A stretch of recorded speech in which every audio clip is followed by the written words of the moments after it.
ताओ ते चिंग का ये 30वां सूत्र 30th वर्स पहले से सुने।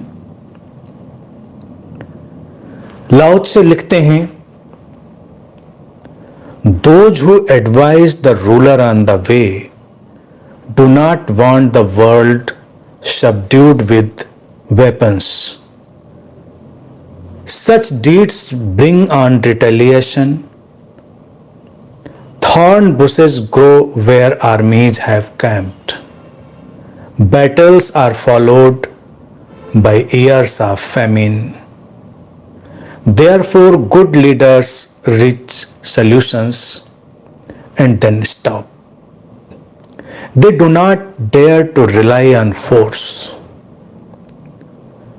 Solutions without arrogance, solutions without scorn, solutions without pride, solutions without benefit, solutions without domination. लाओ त्से कहते हैं, after you have attained your purpose, you must not parade your success. You must not boast of your ability. You must not feel proud. You must rather regret that you had not been able to prevent the war. You must never think of conquering others by force. Whatever strains with force will soon decay. It is not attuned to the way. Not being attuned to the way, its end comes all too soon. अर्थात लाओ त्से लिखते हैं, ताओ के मार्ग पर जो लोग हैं, जो ताओ को समझते हैं, वो अपने शासक को जब सलाह देते हैं तो वो युद्ध की सलाह नहीं देते। वो इस संसार को हथियारों के माध्यम से निम्नतर बनाना नहीं चाहते। ऐसे कृत्य प्रतिक्रिया का निर्माण करते हैं जहां सेनाओं ने अपने शिविर लगाए होते हैं, वहां कटेली झाड़ियां उगती हैं पीछे से, और युद्ध के उपरांत अक्सर भूखमरी और सूखे की आपदा आती है।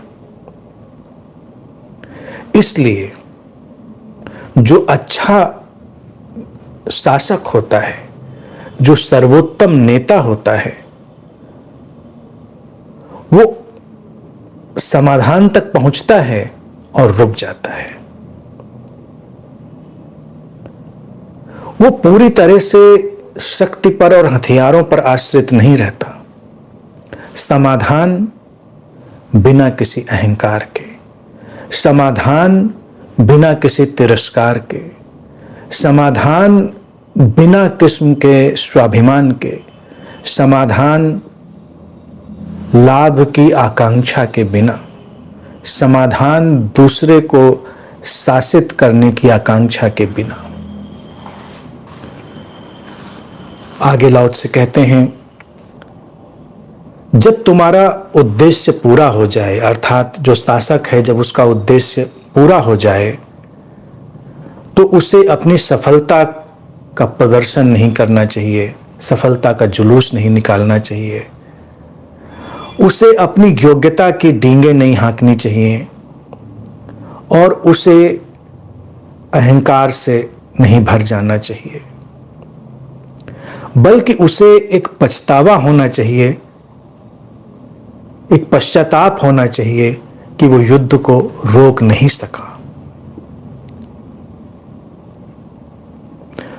लाओ त्से कहते हैं कि एक अच्छे शासक को कभी नहीं सोचना चाहिए कि दूसरों को शक्ति के माध्यम से जीता जाए।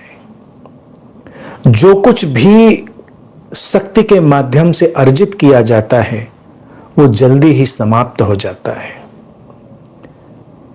ये शक्ति के माध्यम से अर्जित करना, ये युद्ध में उतरना, ये उस ताव से, उस शाश्वत मार्ग से लयबद्ध नहीं है, ट्यून्ड नहीं है।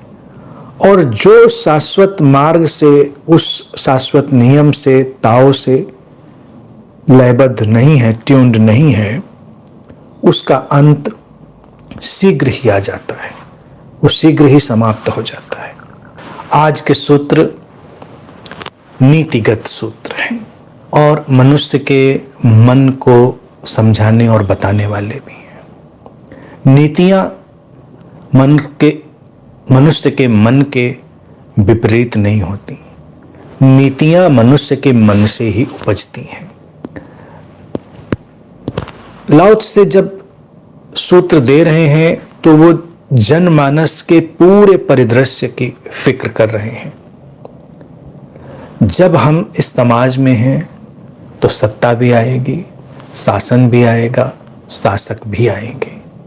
सत्ता, शासन और शासक, इन सबका जब परिदृश्य बनेगा तो हम सबकी जिम्मेदारी बनेगी। हम सबकी एक जिम्मेदारी बनेगी कि हम कैसे इस व्यवस्था को संचालित करेंगे। लाओ त्से कह रहे हैं कि जो ताओ से लयबद्ध हैं, जानते हैं, जो मार्ग पर हैं, जो शाश्वत नियम से जुड़े हुए हैं, वो सलाहकार अपने शासक को कभी युद्ध की सलाह नहीं देते, वो युद्ध के लिए प्रेरित नहीं करते। युद्ध को अंतिम सीमा तक टाला जाए। अब सलाहकार तो सत्ता में होते हैं, जो मंत्री हैं, आसपास के और महत्वपूर्ण लोग हैं, ऐसा हमें लगता है कि वो सलाह देते हैं। अपरोक्ष रूप से हम सब सलाहकार हैं और सलाह देते हैं, यानी कि प्रेरित करते हैं, धक्का देते हैं। लाओ त्से ने जब ये बात लिखी होगी तब उसके पास आज का परिदृश्य नहीं होगा, आज का ये डिजिटल एज का परिदृश्य नहीं था। आज के डिजिटल एज के परिदृश्य में हर व्यक्ति सलाहकार बन चुका है। सत्ता में बैठे लोग और जिनके पास वो क्षमता है वो तो उस पर काम कर ही रहे हैं, लेकिन हम सब भी समाज में किसी खास व्यवस्था को धक्का देने में सहायक होते हैं। आज सोशल मीडिया की शक्ति है सबके पास, आज सबके पास अभिव्यक्ति की एक अपरिसीम आज़ादी है। हम अपनी बात कह सकते हैं, हम वातावरण बना सकते हैं, हम चारों तरफ एक ऐसी वैचारिक तरंग का निर्माण कर सकते हैं जो किसी भी व्यवस्था को धक्का देती है। लाओ त्से कह रहे हैं कि सलाहकार जो ताओ से लयबद्ध है वो युद्ध खोर नहीं होता, उसको युद्ध खोर नहीं होना है, यानी कि युद्ध में, फसाद में, दंगे में उसे रुचि नहीं रखनी है। मनुष्य के मन की ये एक गुत्थी है। ऐसा नहीं कि युद्ध राष्ट्रों के बीच ही होते हैं, ऐसा नहीं कि युद्ध सीमाओं के लिए ही होते हैं, ऐसा नहीं कि युद्ध धन के लिए ही होते हैं। युद्ध अपने को स्थापित करने की, अपनी जो महानता की ग्रंथि है, सुप्रीमेसी का कॉम्प्लेक्स है, उसको स्थापित करने के लिए भी होते हैं। युद्ध स्वयं को सही सिद्ध करने के लिए भी होते हैं और ज्यादातर इसीलिए होते हैं।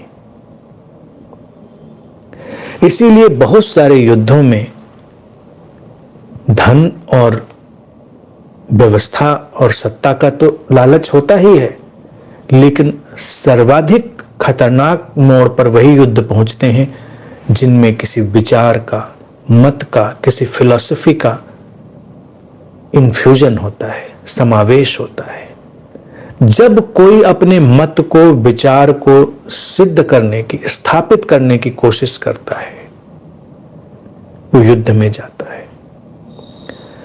जो समाज और जो समाज के लोग स्वीकार से नहीं भरते, जिनके अंदर वो एक्सेप्टेंस नहीं आती, वो युद्ध की तरफ प्रेरित करने लगते हैं, युद्ध की तरफ धक्का देने लगते हैं।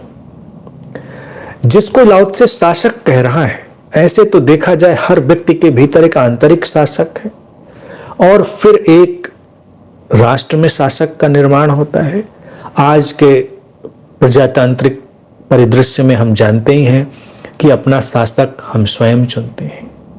तो किसी न किसी रूप में जो शासक जनता चुन रही है, उसमें जनता की अपनी छवि, जनता की अपनी आवाज और उसकी अनुगूंज है, शामिल है।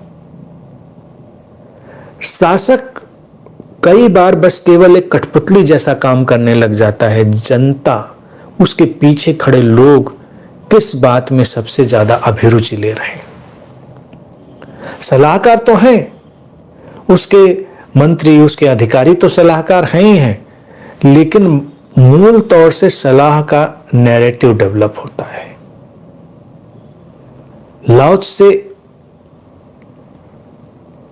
इस बात की ओर इंगित कर रहे हैं, वो हिंसा और अहिंसा के एक सम्यक संतुलन की तरफ इशारा कर रहे हैं। लाओ त्से के ये तो सूत्र बिल्कुल हमें गंभीरता से समझने जैसे हैं, क्योंकि उन्होंने ये नहीं कह दिया कि वो ऐसा नहीं ही करता है, युद्ध नहीं ही होना चाहिए। लाओ त्से ने ऐसा नहीं कहा, क्योंकि लाओ त्से जानते हैं कभी कभी युद्ध भी अनिवार्य बुराई की तरह हमारे सामने आते हैं, नेसेसरी इविल की तरह हमारे सामने आते हैं। उस नेसेसरी इविल को, उस एसेंशियल इविल को हमें स्वीकार करके चलना पड़ता है। लेकिन तब उस युद्ध से जो हम डील करेंगे, उससे जो हम अपना सामंजस्य बिठा लेंगे, वो कैसा होगा, वो सारे सूत्र लाओ त्से उधर ले जाते हैं। क्योंकि वो ये बात तो स्पष्ट रूप से कह ही रहा है कि युद्ध नहीं होना चाहिए, लेकिन युद्ध हो जाते हैं, होते हैं। हथियारों का जखीरा है, हथियार आते हैं। अब वो कहते हैं कि एक तो सलाह की बात आई, और दूसरा कि ऐसे लोग संसार को हथियारों के माध्यम से निम्नतर बनाना नहीं चाहते, और ऐसे जो कृत्य हैं वो पीछे से प्रतिक्रिया लाते हैं। हथियार जो हैं, ये बम, गोले, बारूद ही नहीं है। आज के अत्याधुनिक जो हथियार हैं वो भी केवल हथियार नहीं है। सबसे बड़ा हथियार आज अगर हम लेकर साथ में चलते हैं तो वो है मनुष्य का मस्तिष्क, उसकी बुद्धि। सबसे बड़ा हथियार वही है। बाकी सारे हथियार उसके बाय प्रोडक्ट हैं, उप उत्पाद हैं। आज की सारी लड़ाई दिमाग की लड़ाई है, बुद्धि की लड़ाई है। लाओ त्से कहता है कि जो ताओ को जानने वाले हैं वो इस संसार को निम्नतर नहीं बनाना चाहते हैं हथियारों के माध्यम से, चाहे वो हथियार चाकू, तलवार, लाठी डंडे के हों, पत्थरों के हों, बम बारूद के हथियार हों, और फिर वो हथियार जो विचार के, विचारधारा के, नैरेटिव के, दर्शन के हों, जो कम दिखते हैं लेकिन खतरनाक हैं और हैं। पीछे के जितने भी हथियार हैं, जिनकी भौतिक सत्ता है, जिनके फिजिकल प्रेजेंस है, वो तो केवल हमारे इस मस्तिष्क से निकले हुए इंतजाम है। फैक्ट्री यही है, सारी हथियारों की फैक्ट्री यही है। लाओ त्से जब कहता है कि ताओ से लयबद्ध, तो ताओ है निसर्ग। प्रकृति को देखें, प्रकृति में, इस निसर्ग में कहां कोई कमतरी है, कहां कोई उच्चतरी है। उच्चतर और कमतर का, निम्नतर का यहां पर कोई विभाजन नहीं है। सब जैसा है वैसा ही है, कोई उलझता नहीं किसी चीज से। सबको अपने रहने का स्पेस है, सबको जीने की जगह। मनुष्य को विचार का, चिंतन का उपकरण मिला है। उपकरण कब हथियार बन जाए कोई नहीं जानता। जैसे बाहर की कोई भी चीज कब हथियार बन जाए, उपकरण। सामने तुम्हारे मोबाइल है, उपकरण है, अच्छा उपकरण है, लेकिन हथियार बना लो, अभी किसी के सिर पे दे मारो तो हथियार भी बन जाएगा। उसी मोबाइल को आप किसी के सिर पर पटक कर हथियार का उपयोग भी कर सकते हैं। उपकरण और हथियार के बीच में छोटा सा फासला है, ज्यादा फासला नहीं है।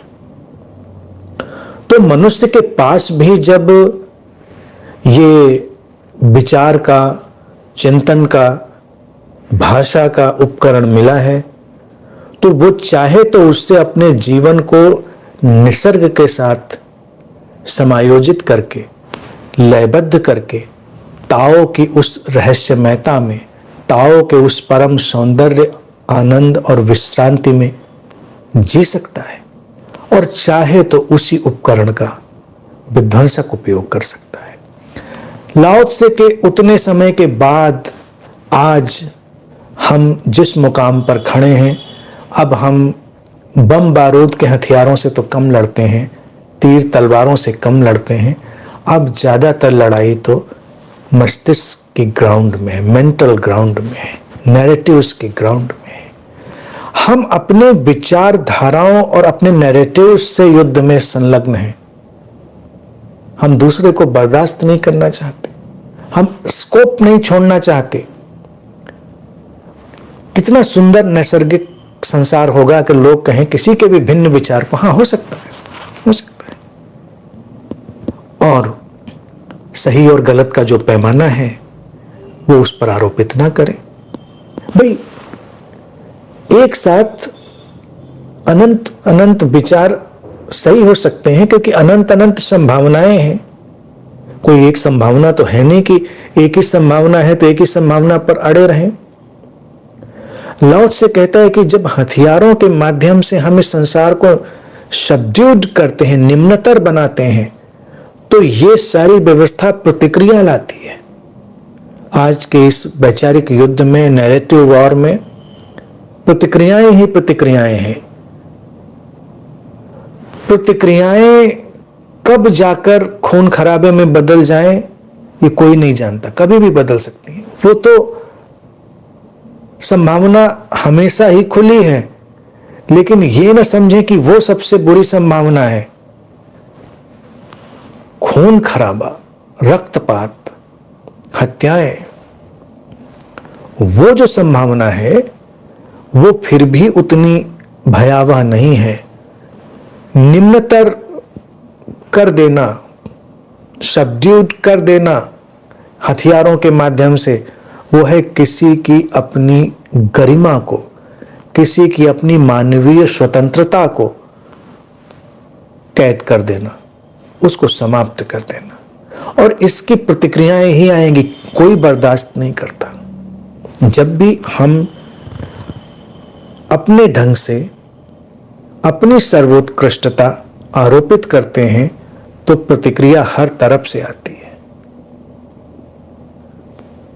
व्यक्ति प्रतिक्रिया करता, नहीं कर पाया, सक्षम नहीं हुआ, दब गया, पराजित हो गया, तो कुछ दिन बर्दाश्त करेगा, लेकिन रिटेलिएशन आएगा, प्रतिक्रिया आएगी। इसीलिए ये जो विचारों के, विचारधाराओं के, नैरेटिव्स के सारे चक्र हैं या दुष्चक्र हैं, कहीं घूमते चले जाते हैं। मनुष्य भी जब अपनी सर्वोत्कृष्टता को बाहरी तौर पर जाहिर करने के लिए प्रकृति के ऊपर भी आक्रामक होता है, निसर्ग के ऊपर भी, तो रोचक ढंग से हम देखें कि निसर्ग भी रिटेलिएट करती, प्रतिक्रिया करती है। तब मनुष्य का जीवन डामाडोल हो जाता है। हम भूल जाते हैं कि इस जीवन में रहने के लिए हम ही नहीं बने हैं। ये पेड़ पौधे, ये जगत, ये कीट पतंग, पशु पक्षी, ये नदियां, पहाड़, सब कुछ यहां पर एक संतुलन में होना है। सबकी एक अनूठी सत्ता है, लेकिन मनुष्य को अगर ये विचार पकड़ जाए कि जैसे मैं ही रहने के लिए बना हूं, मैं सब कुछ को खत्म करके रहूंगा, तो उसने अपने प्रतिभा का और अपने संसाधनों का हथियार की तरह उपयोग किया। जैसे वो हथियार की तरह उपयोग करेगा और प्रकृति को रौंदेगा, उसको नष्ट करेगा, तो प्रकृति की तरफ से भी प्रतिक्रिया आएगी और मनुष्य का जीवन तहस नहस होगा। हम आज कदम कदम पर वो नेचुरल रिटेलिएशन देखते हैं।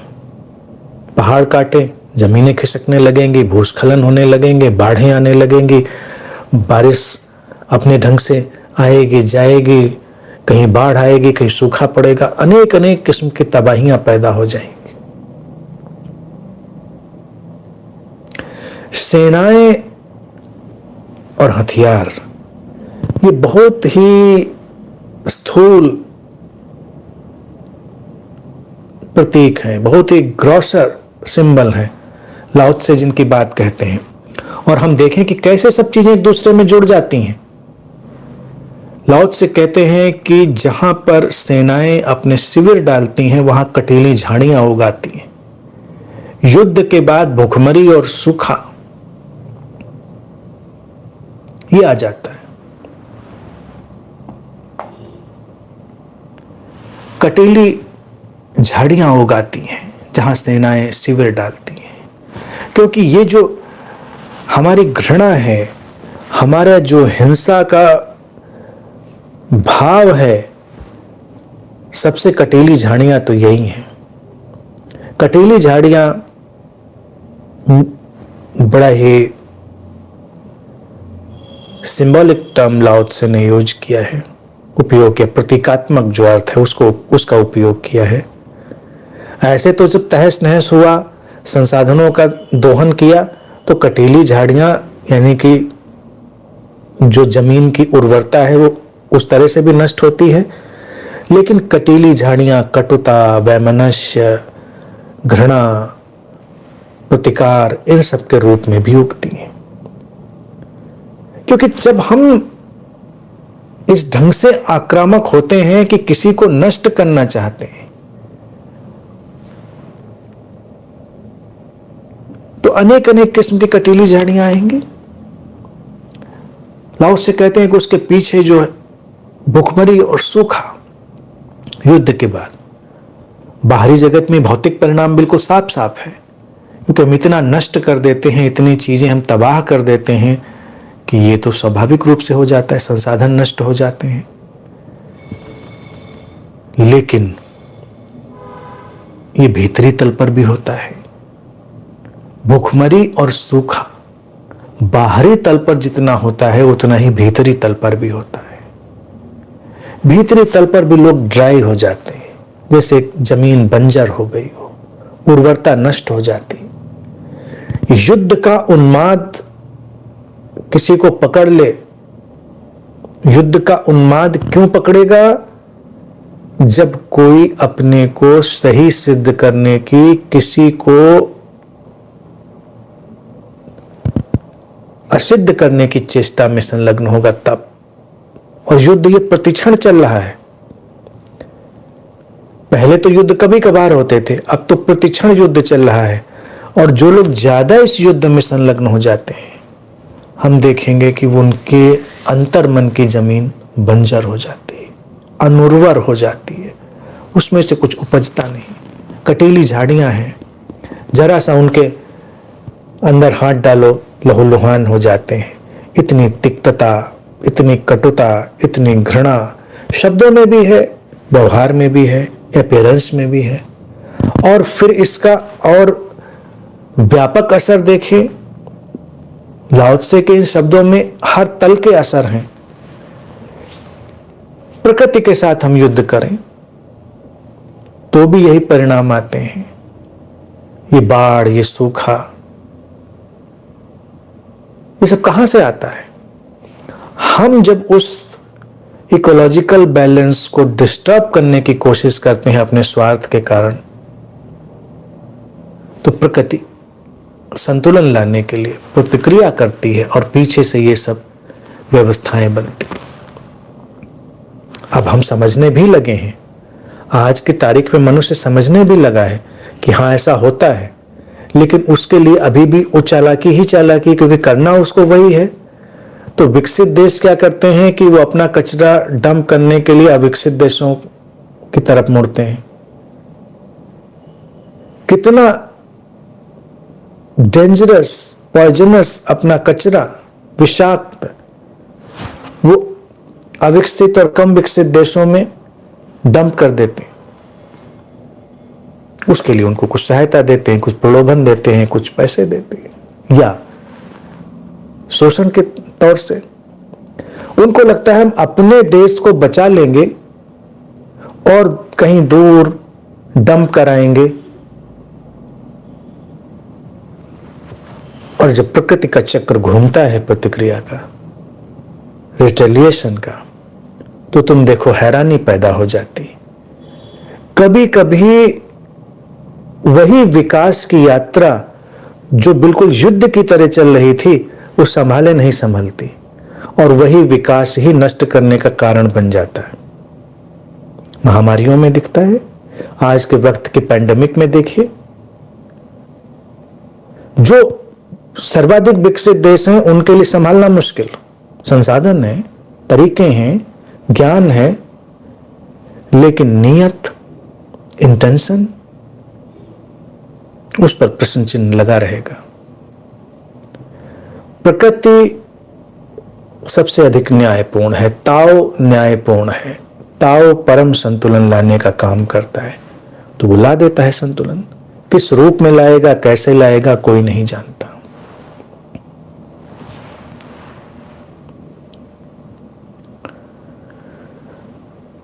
लाओ से कहते कि इसीलिए जो अच्छा नेता है वो समाधान पर पहुंचकर रुक जाता है, वो शक्ति के उपयोग पर आश्रित नहीं रहता। समाधान पर पहुंचकर रुक जाना, यह भी एक बड़ी ही रोचक चीज है। भारत ने इसको जाना, देखा। भारत एक ऐसा अद्भुत देश है जहां हमने तमाम चीजों को देखा, समझा और जाना। महाभारत के युद्ध की तरफ अगर हम उन्मुख हों, पौराणिक मान्यता ही सही, लेकिन वर्णन और उसके हिसाब से यही पाया जाता है कि एक बहुत बड़ा युद्ध, इसीलिए उसको महाभारत कहते हैं। महाभारत में भारतीय सभ्यता, संस्कृति उस युग में ताओ के बहुत निकट है। युद्ध भी नीति सम्मत ढंग से हो रहा है। युद्ध में भी एक किस्म की नैतिकता है, षड्यंत्र भी है। युद्ध में कृष्ण जैसे लोग भी हैं। अंतिम समय तक देखें, कृष्ण युद्ध को टालने की कोशिश करते हैं, अंतिम सीमा तक। युद्धवादी नहीं है, एक आवश्यक बुराई की तरह युद्ध सामने खड़ा हो गया है तो वो उसको टालने की पूरी कोशिश करते हैं। भारतीय दर्शन ये बताता है, यानी कि ताओ का ये जो दर्शन है, भारत ने ऐसे जिया, जी कर दिखाया कि युद्ध नहीं करना है, कोई जरूरत नहीं है, कैसे भी युद्ध। युद्ध की स्थिति का निर्माण हो गया। कृष्ण जैसे एक अद्भुत, अनूठे व्यक्ति का प्रवेश हुआ युद्ध की पृष्ठभूमि में, और कृष्ण युद्ध का पूरा रंग रूप बदल कर रख देते हैं। युद्ध में भी, जिसको लाओ से कह रहे हैं कि जो अच्छा शासक और नेता है वो समाधान पाकर रुक जाता, ठहर जाता है। वो नष्ट ही करता नहीं चला जाता, वो युद्ध ही लड़ता नहीं चला जाता, वो शक्ति पर ही पूरी तरह आश्रित नहीं हो जाता। लेकिन इसके लिए समझ चाहिए, इसके लिए सलाहकारों में समझ चाहिए, और आज के वक्त में हर कोई सलाहकार अपने को समझ सकता है। ऐसा नहीं कि जो शासक सत्ता में नजदीक के लोग होते हैं वही सलाह देते हैं।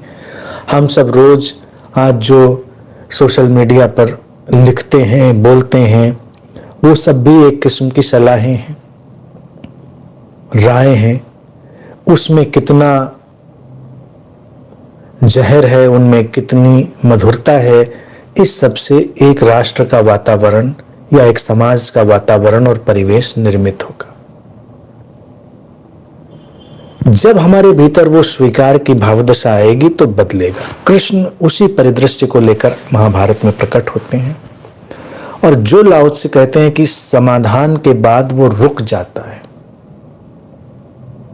कृष्ण उसी का काम करते हैं, यानी कि उस युद्ध की परिस्थिति का उपयोग कर लेते हैं वो एक अपना ऐसा संदेश देने के लिए, जिस संदेश को भारत आज तक याद करता है। किसी भी विश्व के परिदृश्य में ऐसी अनूठी घटना कभी घटी नहीं होगी कि युद्ध हो, युद्ध की विभीषिका हो और युद्ध के मध्य कुछ ऐसा घटे जिसे आने वाली पीढ़ियां भी याद रखें और उससे प्रेरणा लें, उससे अपने जीवन को विकसित करें। ये ताओ से लयबद्ध किसी बुद्ध का ही काम हो सकता है। कृष्ण ने उस परिस्थिति का उपयोग कर लिया, वहां से ये गीता निकलती है।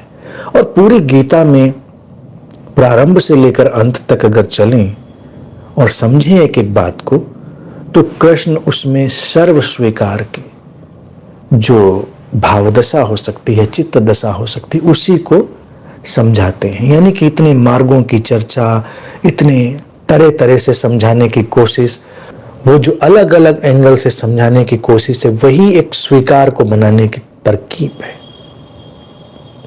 गीता कोई कल्ट पुस्तक नहीं है जो कृष्ण के माध्यम से आई। लाओ से भी ऐसे ही लिख रहे हैं, वो कोई कल्टिस्ट बुक नहीं है। क्यों गीता में वो हर बार अलग अलग तरह से, नहीं ऐसे भी हो सकता है, हाँ ऐसे भी हो सकता है, हाँ ऐसे भी हो सकता है। ये कहने का मतलब क्या है? ये कहने का मतलब है कि मनुष्य के भीतर विविधता है, उसके भीतर ज्ञान की, प्रेम की, भक्ति की, योग की, समझ की, समर्पण की, संघर्ष की, युद्ध की तमाम संभावनाएं हैं। उन सारी संभावनाओं में जो श्रेष्ठतम है उसका निचोड़ हम ले सकते हैं और इससे न कोई कमतर होता है, न कोई महान होता है। निम्नता और महानता की कोई चर्चा नहीं। कर्म है, अकर्म है, अद्वैत है, द्वैत है, सब कुछ वहां पर आ गया। इसीलिए महाभारत के युद्ध में लाओ त्से का ये वचन कि शासक समाधान पर पहुंचकर रुक जाता है, यानी कि वो लड़ता ही नहीं चला जाता है, खत्म ही करता नहीं चला जाता है। तमाम आक्रमणकारियों को देखिए, भारतीय इतिहास का वर्णन देखिए। भारत में तमाम जो लुटेरे, बलात्कारी, आक्रांता आए, गांव के गांव जलाते चले गए, हत्या पर हत्याएं करते चले गए, बलात्कार करते चले गए, मंदिर, इमारतें सब तोड़ते चले गए। क्यों? उनको रुकना ही नहीं था, उनको समाधान ही नहीं चाहिए था, उनको तो बस तोड़ फोड़ हिंसा में ही रुचि थी।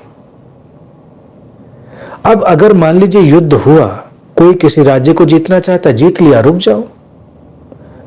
नहीं, जला डालना है, नष्ट कर डालना है, तोड़ डालना है।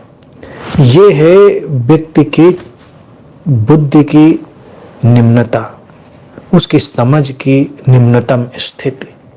लाओ त्से कह रहे हैं जो शासक रुक जाता है वो तो उच्चतर समझ में, मनुष्य की समझ का तल व्यापक है, लेकिन जो अभी नहीं समझ के तल में है वो कहां रुकेंगे? वो तो रुकेंगे नहीं।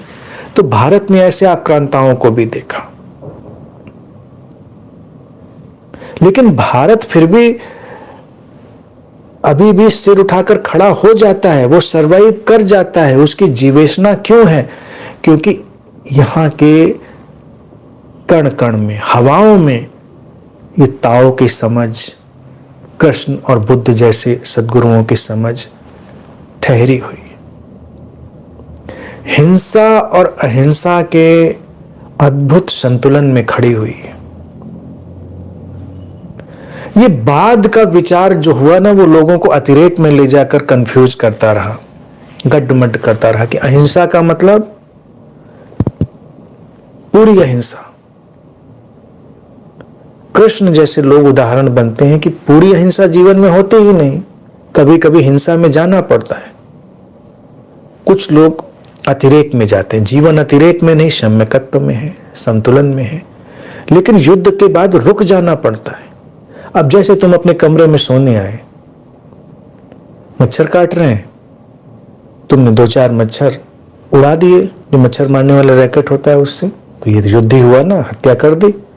लेकिन तुम्हें कोई अपराध बोध नहीं। कुछ लोग को हो जाता है। मुझे ताज्जुब है, मेरे पास आकर लोग ये भी प्रश्न पूछ चुके हैं कि गुरुजी मच्छरों को मार देते हैं रात में, इससे कोई पाप तो नहीं लगेगा?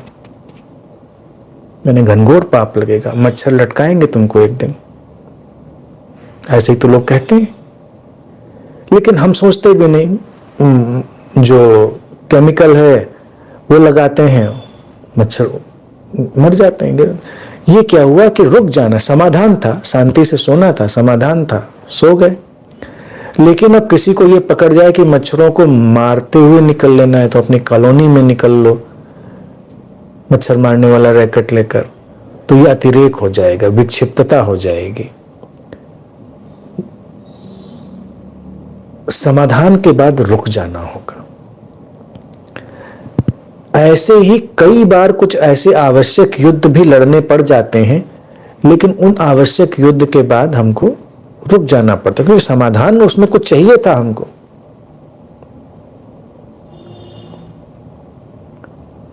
जीवन इसीलिए, हमारे शरीर में भी जो डिजाइन है, हमारे शरीर की भी जो संरचना है, वो हिंसा और अहिंसा के संतुलन पर खड़ी है। शरीर में जो प्रतिरक्षा तंत्र है हमारा, हमारी जो इम्यून सिस्टम है, वो भी तो युद्ध करती है। बाहर से कोई ऐसा वायरस, बैक्टीरिया, कोई ऐसा फॉरेन एलिमेंट आया जो इस सिस्टम को नष्ट करने का काम करेगा, तो शरीर के भीतर भी एक व्यवस्था है जो उससे लड़ाई लड़ेगी। और लड़ाई क्या है कि उस समाधान को, जो अभी वायरस आया है, बैक्टीरिया आया, उसको खत्म करना, न्यूट्रलाइज करना और रुक जाना समाधान के बाद। शरीर इसको अच्छे से जानता है। इसीलिए मैं हमेशा कहता हूं कि सारी प्रज्ञा तो अस्तित्व ने हमारे शरीर और मन में दे दी है, हमें नहीं समझ में आती, वो अलग बात है। अब कल्पना करो कि जो हमारी कोशिकाएं उन वायरसेज को, या जो रसायन उन वायरसेज को खत्म करते हैं, न्यूट्रलाइज करते हैं, वो ठीक समय पर ना रुकें, तो हमारा शरीर और नए संकट में घिरता है और ज्यादा खराबी की तरफ बढ़ जाता है। वो वायरस या बैक्टीरिया उतना नुकसान नहीं करता जितना भी हमारे ही शरीर का जो मैकेनिज्म है, वो हमारे शरीर को नष्ट करने का काम करने लगता है। यानी कि कोई प्रोग्रामिंग अगर शरीर में आई और वो इस तरह का काम करे कि जो हमारा प्रतिरक्षा तंत्र है, जो उसकी सेल्स हैं, वो उसको कंफ्यूज कर दें अगर वो, तो हमारा जो प्रतिरक्षा तंत्र है हमारी ही कोशिकाओं पर आक्रमण करने लगता है। इसी तरह से जो शासक भी, जो बाहर शासक है, अगर वो समाधान पर रुकता नहीं तो फिर अपने ही लोगों को नष्ट करने लगता है। जो विचारधाराएं, जो नैरेटिव्स किसी निश्चित समाधान पर रुकते नहीं, या उनको पता ही नहीं कि समाधान क्या होता है, तो वो किसी न किसी रूप में फिर अपने ही लोगों का शोषण करने लगते हैं, अपने ही लोगों को नष्ट करने लगते हैं। जितने भी कल्टिस्ट रिलीजन हैं उनको देखें, जितनी भी विचारधाराएं हैं, चाहे वो खास तौर से कम्युनिज्म वगैरह देखें, उनके अपने शासकों ने अपने ही लोगों को कितना मारा, अपने ही विचार को स्थापित करने के लिए अपने ही लोगों की हत्याएं कर डाली। कुछ समाधान चाहिए नहीं था। समाधान के लिए भारत में हमने शब्द ढूंढा था समाधि। समाधि का अर्थ था समता, सम्यकत्व, संतुलन, अतियों से बचकर मध्य में आना। तो मध्य में तो आना नहीं चाह रहा है शासक, मध्य में जिए, ये ताओ के अनुसार सर्वोत्तम गुण होगा, लेकिन वो चाहता कहाँ है ऐसा, तो सारी समस्याएं होती। मनुष्य भी ऐसा कहाँ चाहता है, इसीलिए सारी समस्याएं होती। आगे लाओ से कहते हैं कि समाधान बिना किसी अहंकार के, समाधान बिना किसी तिरस्कार के, समाधान बिना किसी स्वाभिमान के, समाधान बिना किसी लाभ की आकांक्षा के, और समाधान किसी को शासित और शोषित किए बिना।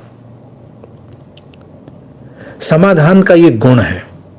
अगर इसको हम गुण की तरह देखें तो लाओ से इसको बहुत अच्छे से स्पष्ट कर रहे हैं। जब समाधान आया होगा, चाहे वो किसी राष्ट्र के तौर से हो, किसी विचार के तौर से हो, किसी समझ के तौर से हो, अगर वो आया है और अपने साथ अहंकार लाया है, एरोगेंस लाया है, तो समाधान नहीं होगा। चाहे वो व्यक्तिगत समाधान हो, तुम्हारे पास सफलता आई, संपत्ति आई, ज्ञान आया, वो ज्ञान कब सार्थक होगा, उसमें ये सारे गुण हमें जोड़ने पड़ेंगे।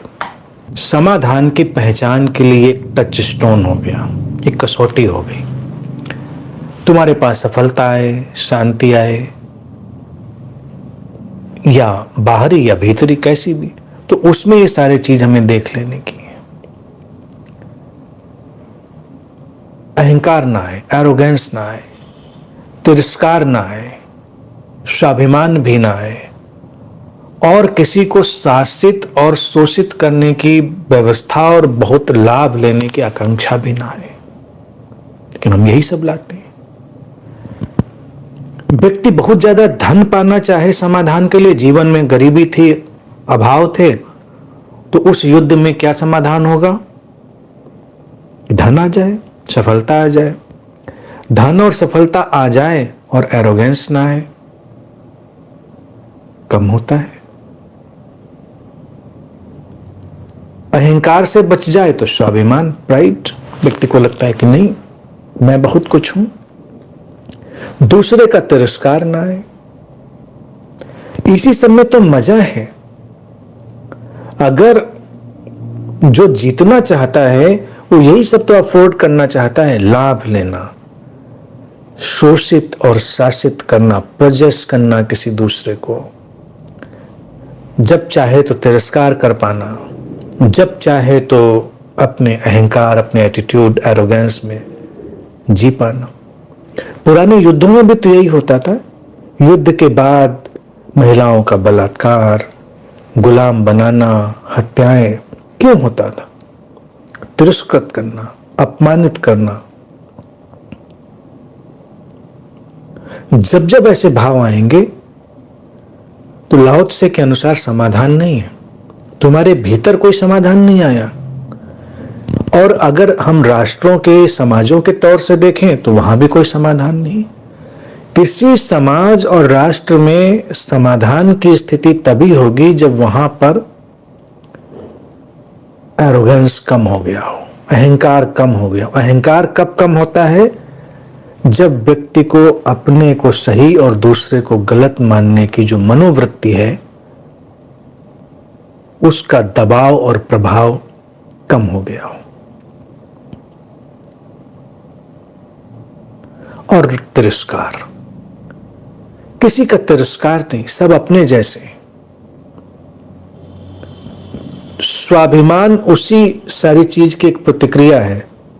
स्वाभिमान थोड़ा शुगर कोटेड डिजीज है। जब लोगों को लगता है कि नहीं, अहंकार अभिमान में नहीं है, हम स्वाभिमान में हैं, तो स्वाभिमान क्या होता है? अपने को विशेष समझना। हम अपने स्वाभिमान से समझौता नहीं करेंगे। हमारे स्वाभिमान पर बात आएगी तो युद्ध हो जाएगा, हम दूसरे को नष्ट कर देंगे।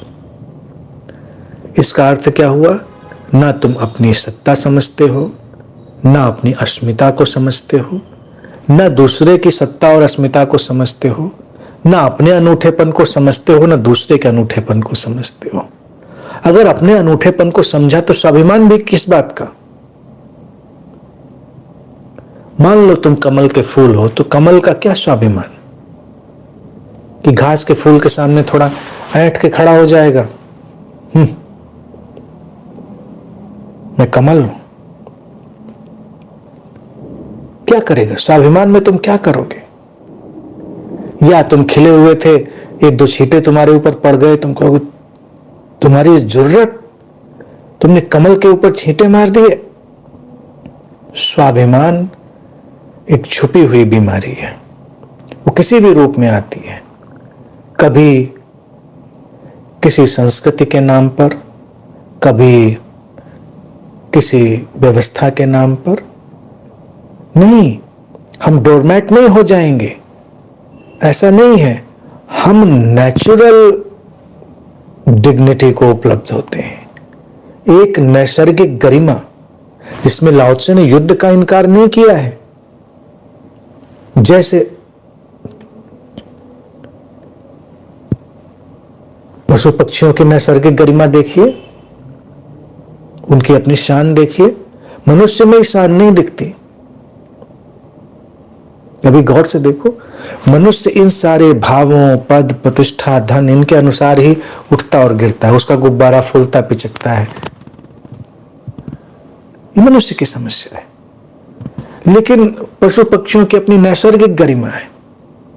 एक चींटी को भी जाते हुए देखिए, उसकी शान देखिए, वो डोरमैट नहीं है, ज्यादा उलझो के काट सकती है, लेकिन वो टेढ़ी टेढ़ी नहीं चल रही है कि काटने की क्षमता है मेरे भीतर। अगर शेर तुम्हारा शिकार कर सकता है, उसकी गरिमा है और ताकत है, तो एक चींटी भी तुम्हें बहुत तकलीफ दे सकती है। युद्ध है, जब आएगा तब। लेकिन स्वाभिमान क्या है? स्वाभिमानी व्यक्ति नाक पे रख के घूम रहा होता है काटना। ऐसा नहीं कि काटने की बड़ी आवश्यकता होगी या जीवन संकट में होगा तो काटेगा, वो काटेगा ही काटेगा, वो काटने के लिए घूम रहा है। स्वाभिमानी व्यक्ति ऐसी चींटी है जिस पर पैर पड़ने की, छेड़ने की जरूरत नहीं है, वो तो छिड़ा छिड़ा पता नहीं किन किन बातों में छिड़ जाता है, क्योंकि स्वाभिमान एक बीमारी है। अभिमान जाहिर बीमारी है, स्वाभिमान छिपी हुई बीमारी है। Natural dignity, natural dignity, natural dignity का अपना ही ढंग होता है। तुमको पता भी नहीं होता कि तुम क्या करोगे। जैसे प्रश्न आया डोरमैट हो जाएं, भाव उठा लोगों के अंदर, तो वो तो एक विचार के कारण, जो बहुत कुछ होना चाहता था नहीं हो पाया, तो अब वो कदमों में बिछ जाता है। लेकिन जो नहीं कुछ हुआ उसको पता ही नहीं क्या करेंगे। हम बैठे थे, हमको पता ही नहीं, जब तुम आकर मुझे थप्पड़ मारोगे तो मैं क्या करूंगा मुझे नहीं पता। हो सकता है मैं मुस्कुरा दूं, वो भी स्वाभिमान, यानी कि वो एक जो समाधान है या गरिमा है, वो गौरव हो सकता है। और हो सकता है पलट के झन्नाटेदार थप्पड़ पड़ जाए, कुछ भी हो सकता है। मुझे भी नहीं पता कि मैं किसी को थप्पड़ मार सकता हूं, लेकिन ये जीवन में एक बार मैंने कायदे का थप्पड़ मारा था किसी को, तभी से मुझे लगता है ताकत है। तो पिछली बार बात हो रही थी, कुछ बच्चे ऐसे शरारती हैं जिनके कान खींचने हैं और कुछ थप्पड़ लगाने लायक होते हैं, तो गुरु जब माँ के पूरे रोल में आएगा तो कान खींचना और थप्पड़ लगाना भी करेगा, तभी वो पूरी तरह से टोटल स्पेक्ट्रम में माँ बनेगा, माता पिता तभी आएगा। एक बार यूनिवर्सिटी टाइम की बात है मेरी, तब मैंने एक थप्पड़ मारा था। मैं खड़ा हुआ था कहीं पर और एक कोई सज्जन आए, उन्होंने मेरे पीछे धप से मारा सिर के। इस तरह का व्यवहार मुझे पसंद नहीं था, मैं आदी भी नहीं था, कोई मुझे छूता छवाता है नहीं, सब दूर से व्यवहार करते। उन्होंने पीछे धप से मारा और तेज से मारा। अब मैंने कुछ सोचा नहीं, ना मुझे लगा कि इन्होंने अपमान किया, ना मुझे कुछ मुझे पता ही नहीं क्या लगा। उन्होंने मारा, रिफ्लेक्स एक्शन में मैं घूमा और धमाक से थप्पड़ उनके गाल पे दिया, और इतनी तेज थप्पड़ पड़ा कि सज्जन धड़ाम से नीचे गिर गए। जब नीचे गिर गए तब मैंने गौर से देखा, मैंने कहा अरे बाप रे, ये तो लंबे चौड़े इंसान है, हमसे तगड़े हैं, मैंने झगड़ा हो जाएगा बड़ा। तब बुद्धि आई, उस समय बुद्धि नहीं आई, घूमे और थप्पड़ पड़ गया। लेकिन इतनी तेज पड़ा था कि वो बेचारों की वैसे सिट्टी पिट्टी गुम हो गई थी। फिर डिप्लोमेसी आ गई, उतनी देर में सब नीति आ गई, फिर उठे, उनको सहलाया पुचकारा, कोई बात नहीं, हो जाता है, चलिए। हमने कहा आपने आपको मारना नहीं चाहिए था, पीछे आपने क्यों धप से मारा, हाथ घूम गया, लग गया, हो जाता है। ऐसी प्रतिक्रियाएं किसी से भी हो सकती हैं। लेकिन उस दिन मुझको ये पता चल गया कि थप्पड़ में ताकत है, दम है। अगर इसका कायदे से उपयोग किया जाए तो कई सारे लोग ठीक हो सकते हैं। एनीवे, मजाक कर रहे हैं। तो ये सब जो चीजें हैं,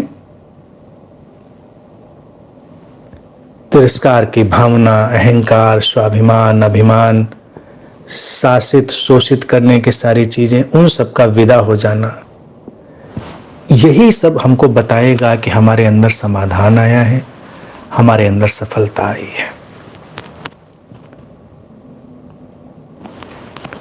अन्यथा कोई भी समाधान जो आया होगा वो हमें युद्ध की तरफ ही ले जा रहा होगा, वो युद्धवादी समाधान होगा।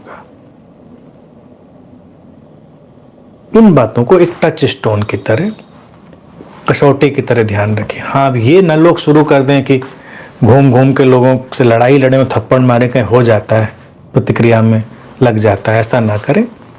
शांति रखें, क्योंकि उसके बाद फिर किसी को थप्पड़ अभी मारा नहीं, भी कुछ लोग लाइन में लगे हैं, कुछ लोग क्यू में हैं, देखते हैं उनका नंबर कब आता है।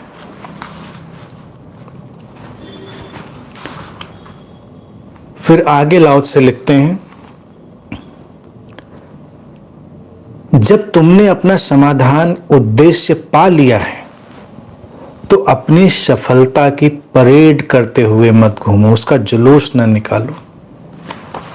और कितनी अजीब बात है, हमारे यहाँ तो सफलता की परेड निकालना ही उद्देश्य है। सफल हुए इसलिए कि परेड निकले।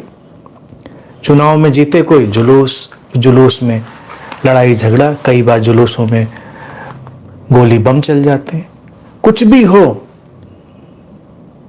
परेड निकालनी है हमको। कोई टॉप कर जाए तो परेड, परेड के अपने अपने ढंग है। पार्टी करो, परेड करो, लड्डू बांटो। अब मान लीजिए स्कूलों की बात देखिए, जब बच्चे कितने टेंशन में होते हैं। तुम्हारे घर के बच्चे ने टॉप कर लिया और तुम लड्डू बांटने निकल गए, पड़ोस का बच्चा बेचारा मुश्किल में है, तो उसके लिए थोड़ी अपमान की स्थिति हो जाती है। तो लाओ से कहते हैं थोड़ा संयम रख लेना, थोड़ा रुक जाना, वो और बड़ी गरिमा की बात है। तुम्हें खुशी हुई है, लेकिन तुम्हारी खुशी किसी के आंसू पर ना खड़ी हो, ये भी तो ध्यान रखना जरूरी है। सफलताओं विफलताओं के अपने पैमाने हो सकते हैं, लेकिन संवेदनशीलता और ताओ से लयबद्धता तो यही है कि तुम अपनी हंसी और मुस्कान, अपनी प्रसन्नता को किसी दूसरे के आंसुओं पर कभी आधारित ना करो। अगर कहीं आंसू हैं, थोड़ा ठहर जाओ, रुक जाओ, उनको पूछ लो। तो परेड ना निकालो। तो लॉ से कहता तुम्हें सफलता मिल गई, समाधान, तो परेड ना निकालो। तुम्हें लड्डू खाना है, खाओ। जो असफल हो गया उसको भी खिलाने जाओ। अब तुमको मजा तो तभी आता है जब उसको भी खिलाओ और वो रो रो के खाए बेचारा और तुमको बधाई दे। कौन जाने कल तुम भी उसी जगह पर हो। तो लाओ से कहता है इससे बचो। इसीलिए कहता है you must not parade your success. तुम्हें अपनी सफलता का ये प्रदर्शन, ये ऑब्सीन डिस्प्ले नहीं करना चाहिए, मत करो, वो हिंसा लाएगा। और कहता है कि अपनी योग्यता का गुण मत गाओ। जब तुम सफल हो जाओ तो डींगे मत हाँको।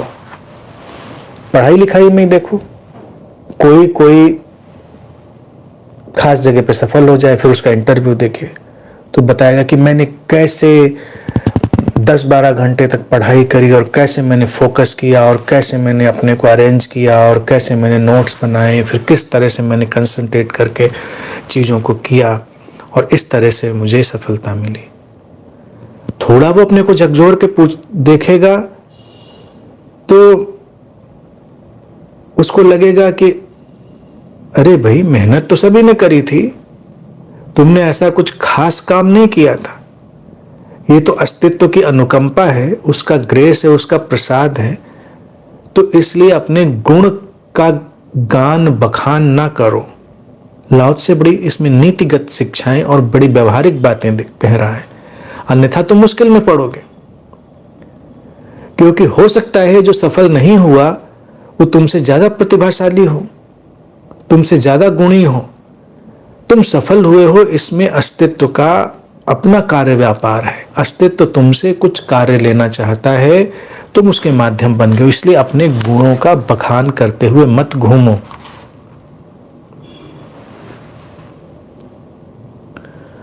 और कहता है कि you must not feel proud. तुमको अहंकार से नहीं भरना चाहिए किसी भी बात में। बाहरी तल, भीतरी तल, ये व्यक्ति से लेकर समाज और राष्ट्र तक की सारी बातें लाओ से कह रहे हैं। सारी बातें हर तल पर इसको लागू करना है। फिर वो कहते हैं कि you must rather regret that you had not been able to prevent the war. तुमको इस बात पे पछतावा होना चाहिए कि तुम इस युद्ध को रोकने में सफल नहीं हो पाए। इसका पछतावा होना चाहिए। राष्ट्र के तल पर देखो तो तुमको यही बात पता होनी चाहिए, इसका पछतावा, थोड़ा सा खेद कि बिना उसके भी काम हो सकता था। समाज के तौर से देखो तो तमाम ऐसी चीजें, तमाम ऐसी प्रवृत्तियां जिनको हटाकर समाज का विध्वंस, बिखराव रोका जा सकता था, उसका पछतावा। अगर थोड़ा नेसेसरी इविल हमको करना पड़ा है तब उसका कोई गर्व नहीं, उसके लिए प्राउड नहीं फील करना कि हमने एक कर दिया, हमने सब न्यूट्रलाइज कर दिया। व्यक्तिगत तौर पर भी अगर आए तो व्यक्तिगत तौर पर भी हमें थोड़ा रिग्रेट फील होना चाहिए। अगर हम कंपटीशन की बात करें, जो कॉम्पिटिटिव वर्ल्ड है, जो बच्चे एग्जाम भी देते हैं, जो सफल असफल होते हैं, अगर उनके जो अंदर ये अवसाद और ये सब चीजें आती हैं, आत्महत्या की प्रवृत्तियां आती हैं, वो खत्म हो जाएं। अगर ये समझ वहां ताव की चली जाए कि सफल व्यक्ति को हम सिखाएं थोड़ा रिग्रेट में होना, क्योंकि वो कंपटीशन भी एक युद्ध था, अनिवार्य युद्ध था। युद्ध में कौन जीता कौन हारा इसके बड़े सेट नॉर्म्स नहीं थे। युद्ध में अगर हम बाहरी युद्ध में भी देखें तो वहां भी दांव लगने की बात होती है। जब पहले के युद्ध होते थे आमने सामने मैदान में, तीर तलवार चलते थे, तब भी तुम कुशल योद्धा हो, लेकिन कब किसका दांव लग गया। बड़े बड़े महान सूरवीर पराजित हो गए। इसी तरह से ये जो हमारा प्रतियोगिताओं का, कंपटीशन का वर्ल्ड है, उसका एक युद्ध है। वहां पर भी कब किसका दांव लग गया।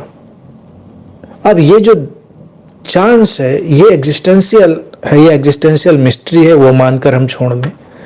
लेकिन एक इनबिल्ट प्रोग्रामिंग अगर हम पैदा करें, जो लाओस से कहते हैं कि थोड़ा पछतावा, हर सफल व्यक्ति को एकदम अहंकार से भरकर फूलकर कुप्पा होने के बजाय थोड़ा सा हम खामोश होना सिखाएं कि ये युद्ध रोका जा सकता था।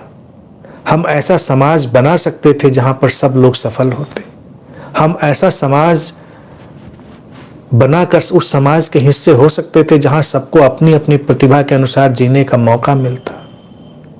चलो तुम सौभाग्यशाली हो कि तुमको अपने हिसाब से जीने का मौका मिला, लेकिन जिससे जीने का मौका नहीं मिला उसके लिए थोड़ा तो तुम दुखी हो सकते हो।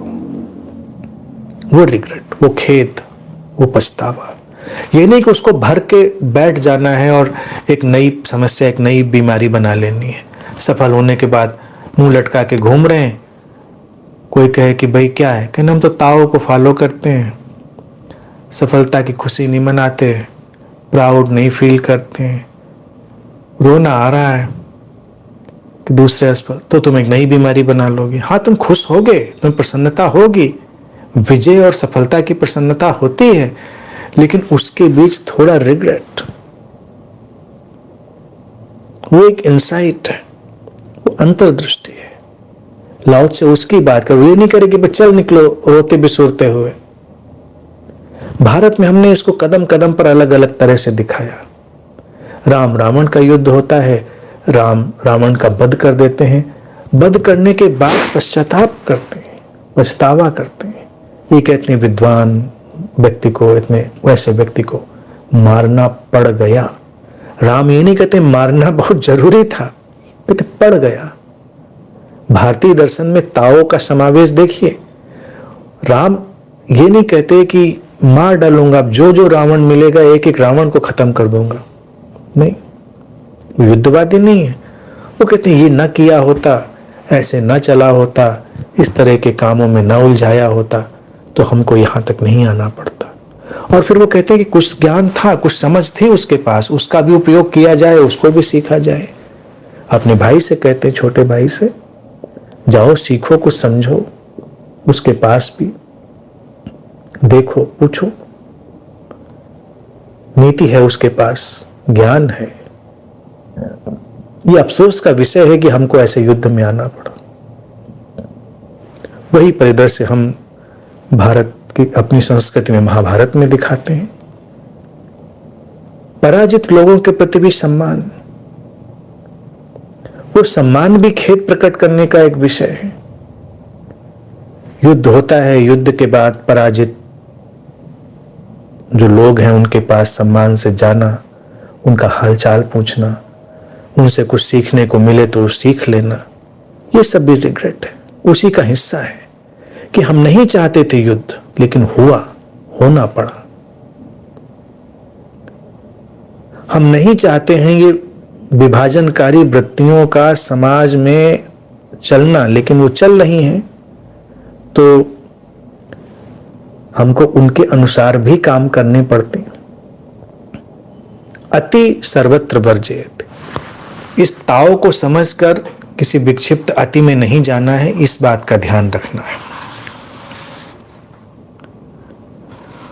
आगे लाओ से कहते हैं कि you must never think of conquering others by force, दूसरों को शक्ति के माध्यम से जीतने की आकांक्षा नहीं करनी चाहिए, नहीं सोचना चाहिए।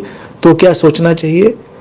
उनको प्रेम और करुणा से जीतो, उनको शांति से जीतो। जो मार्ग बुद्ध ने दिखाया, बुद्ध युद्ध में जा सकते थे, क्षत्रिय थे, वो उनका प्रयोग था। वो ऐसे अहिंसावादी नहीं थे कि बिल्कुल अहिंसा करेंगे ही नहीं, करेंगे ही नहीं।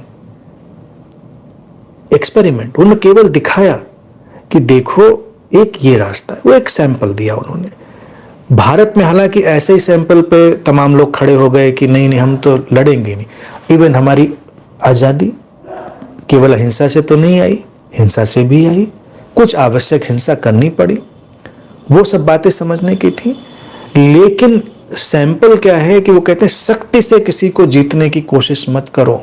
उसको बुद्ध ने डिस्प्ले किया प्रेम, शांति, करुणा से, वो लेकर आओ।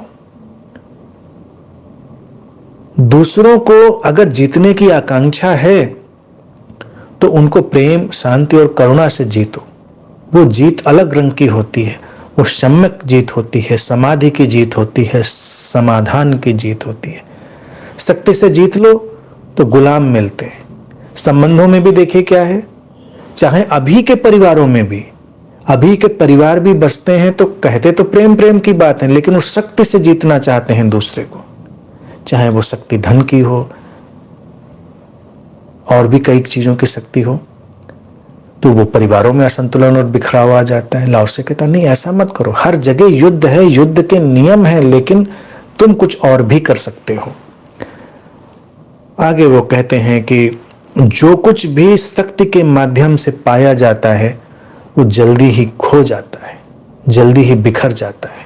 शक्ति के माध्यम से आप जो पाएंगे कब तक टिकेगा?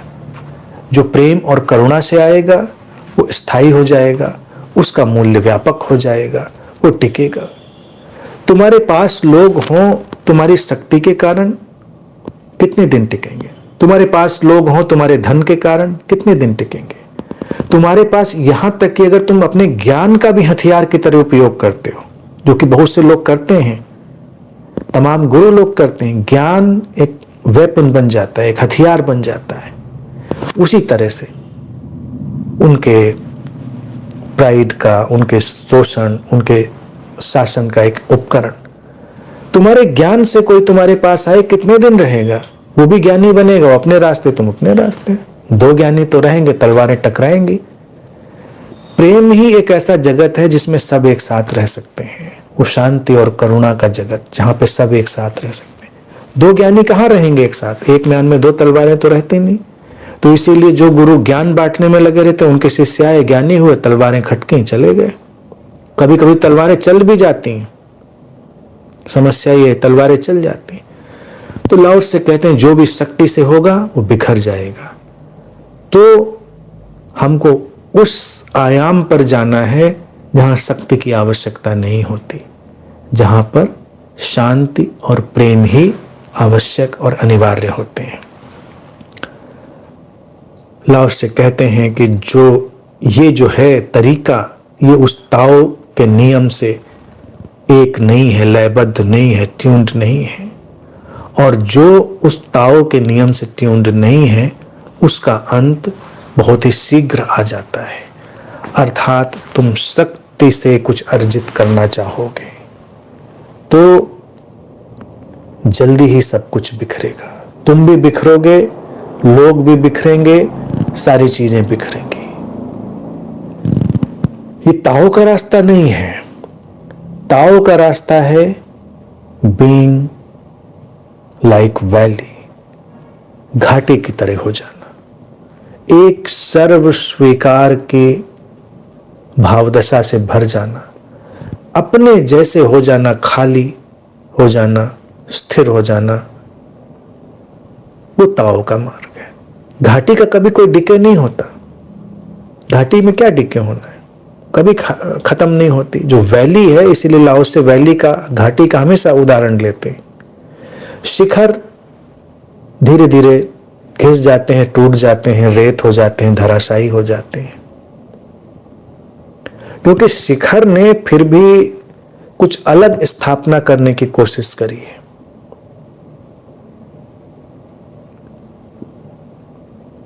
जो भी उस ताओ से ट्यून्ड नहीं है वो धीरे धीरे नष्ट होगा। और लाओ से कहते हैं जितना कम ट्यून्ड होगा उतनी जल्दी नष्ट हो जाएगा। अपने अगर शरीर की तरफ भी देखें तो ये ताओ का, रित का, शाश्वत प्रज्ञा का, इटर्नल लॉ का, शाश्वत नियम का एक मैनिफेस्टेशन है, उसकी अभिव्यक्ति है। ये शरीर असाधारण, अभूतपूर्व एक संरचना है। इसको समझें, ये बिल्कुल ताओ की तरह काम कर रहा है। जब ये ताओ के नियमों के साथ लयबद्ध होता है, इसकी अपनी कार्य प्रणाली बिल्कुल अलग होती है। शरीर की अपनी शांति है, शरीर की अपनी समाधि है, शरीर के अपने युद्ध हैं, शरीर के अपने विश्राम है। हमारे शरीर में निरंतर एक महाभारत चल रहा है। शरीर सरवाइव करता है।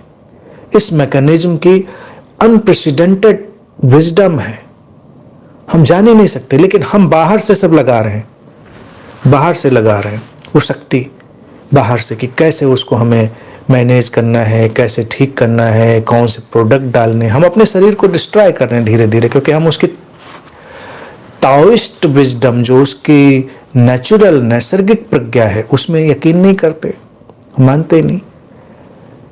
अगर हम उसको छोड़ दें उसकी अपनी नैसर्गिक प्रज्ञा पर, तो ये शरीर एक संतुलन के साथ जिएगा जब तक जीना है, और जब इसको जाना होगा उसी संतुलन के साथ चला जाएगा। ये प्रोग्रामिंग लानी चाहिए।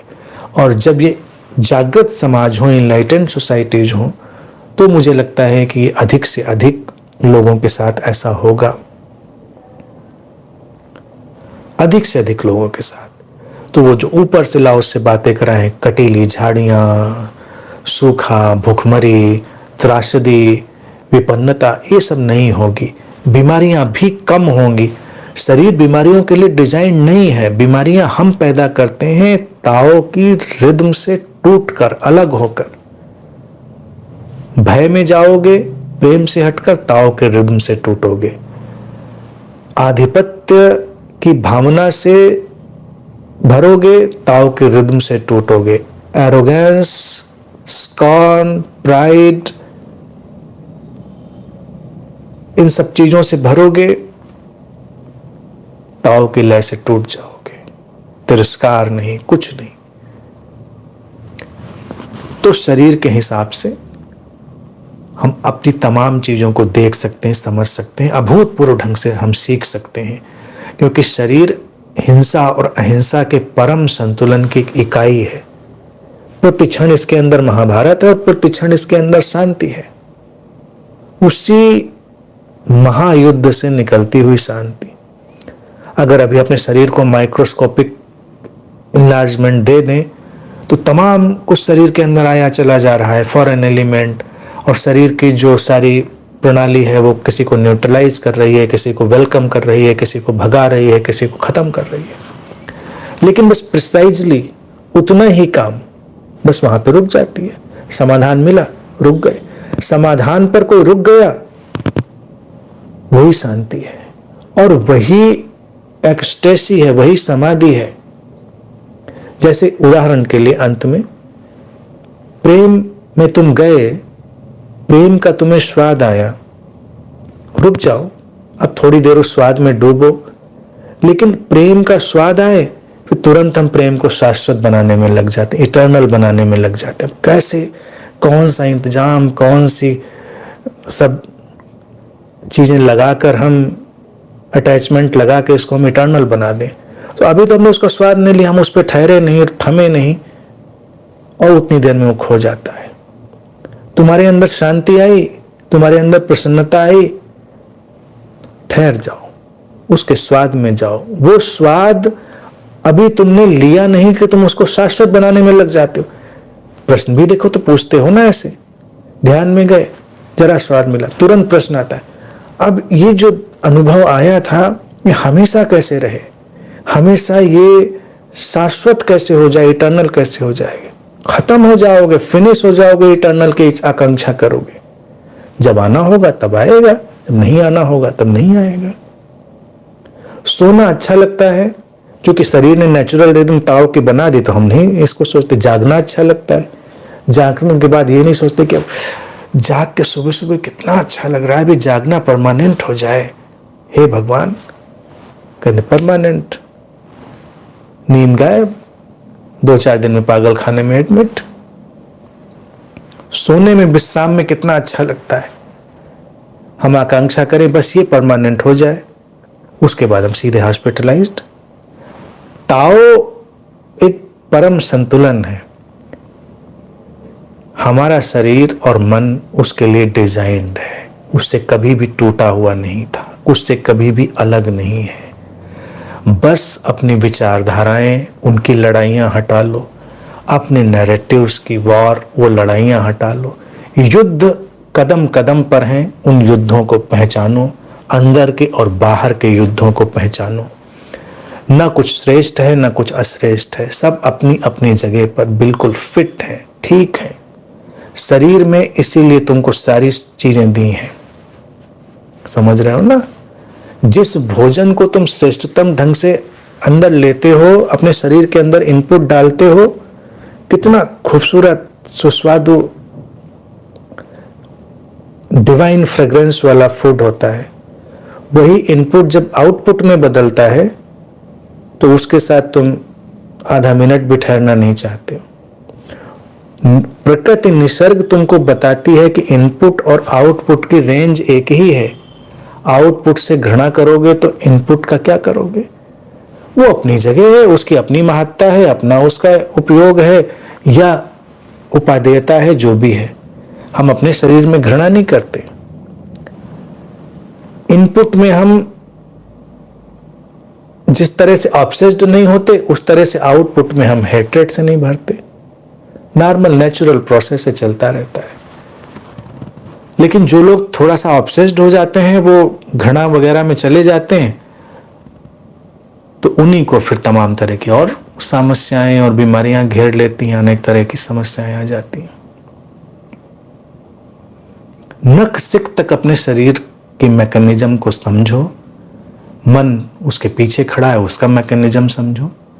वही ताओ, वही निसर्ग की लय है, और जो उसके साथ जीता है वही अमृत को उपलब्ध होता है, जिसको भारत में कहते हैं ना, अमृतस्य पुत्र। तुम अमृत के संतान हो जाते हो। ऐसा नहीं कि अमर हो जाते हो, अमृत की संतान होने का अभिप्राय ये है कि तुम अब किसी भी संघर्ष में नहीं रत हो। ये लय है, ताओ की लय है, यानी कि प्रकृति की जो लय है तुम उसके साथ जी रहे हो। जब उसके साथ जी रहे हो तब क्या होगा? तुम विशुद्ध वर्तमान में होगे। भविष्य अपनी चिंता अपने आप करेगा। वर्तमान अनफोल्ड होगा, वर्तमान अनफोल्ड होगा यानी खुलेगा तो फिर वर्तमान में होगा। तो जो विशुद्ध वर्तमान में आ गया वो अमृत में आ गया। लोग कहते हैं अमर हो जाना है साधना से। कई लोग कोशिश करते हैं बस कोई तरकीब से अमर हो ही जाएंगे, लेकिन तुम भी अमर हो और हो सकते हो। हर कोई अमर है। जिसने भी उस वर्तमान में ठहरना, निसर्ग की लय में जीना सीख लिया, वो अमर है, क्योंकि वो अब भविष्य में नहीं जीता, वो शाश्वत समय में जीता है, वर्तमान के शाश्वत क्षण में जीता है। आज के सूत्र थोड़ी अलग कलेवर में, अलग फ्लेवर में, अलग रंग और ढंग में हमारे भीतर और बाहर फैले इस युद्ध और युद्ध से निकली हुई व्यवस्था, हिंसा अहिंसा और उसके संतुलन की बात करते हैं। मैं समझता हूं आज की सारी बात समझ पाए होंगे। आज के लिए इतनी